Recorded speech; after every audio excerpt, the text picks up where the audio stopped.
এই যে একজন প্রবাসী, সে প্রবাস থেকে ঠকে দেশে আসছে, তাকে আপনি কি বলবেন এবং আপনি তার জন্য কি করতে চান? দেখুন, আমি তো করার কিছু না, রিজিকের মালিক আল্লাহ। আমি তাকে ভালো উপদেশ দিতে পারি, ভালো ওয়ে দেখিয়ে দিতে পারবো, ঠিক আছে?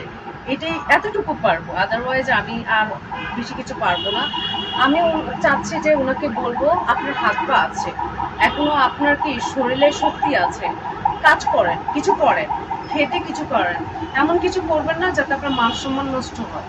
আপনি ভালো কিছু করেন। এবং চাচ্ছি যে আমার যে দোকানটা আছে সে দোকানে যদি উনি যদি চায় যদি আমার দোকানটা চালাইতে, তাও উনি দোকানটা চালাক, আমি ওনাকে মান্থলি একটা, মাসে একটা যে একটা পেমেন্ট আমি ওনাকে দিব, বা উনি, এটা ওনার ব্যক্তিগত ব্যাপার, আমি মানে ওনাকে এই সাজেশনটা দিতে পারি।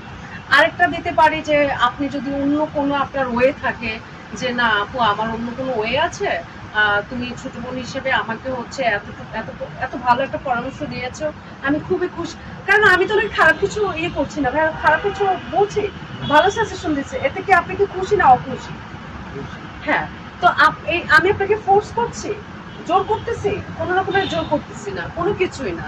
ওনার যদি মন চায় আমার দোকানে কাজ করবে, আর যদি ওনার মন না চায়, ওনার যদি অন্য কোনো পরিকল্পনা থাকে, অন্য কাজের ওয়ে